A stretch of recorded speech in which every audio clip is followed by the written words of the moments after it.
Hello. Today we're going to talk about radical cost cutting. It's an interesting concept because many years ago they came out with an idea for budgeting called zero based budgeting.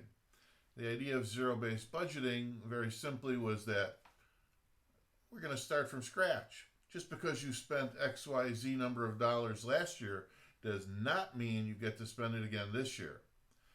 But in terms of cost cutting, you really have to be incisive. And interestingly enough, if you work on cost cutting, you may find out that you're going to have a surprising amount of innovation out of necessity. And that's really good.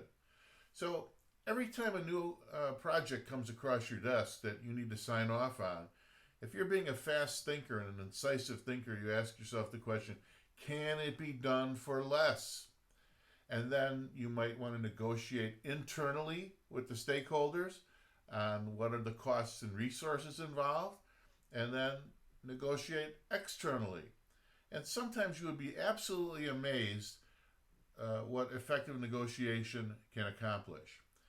We had a project at MTC where we were doing a translation into multiple languages of our entire software platform for incentive management.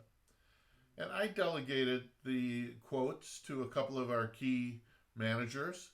And one manager came back with a quote of something like $60,000. Another came back with a quote of $45,000. And I thought to myself, that sounds like a lot of money. Is that really the best we can do? So I made a couple of phone calls and took a particular and specific interest in it. Do you know what we ended up paying for that translation work? $16,000. So by simply negotiating and picking a different supplier and changing the equation, we were able to save, what would that be, $45,000? It's amazing what you can do when you put your mind to it. Don't accept the status quo on expenses. Drop costs, drive innovation, and negotiate internally and externally.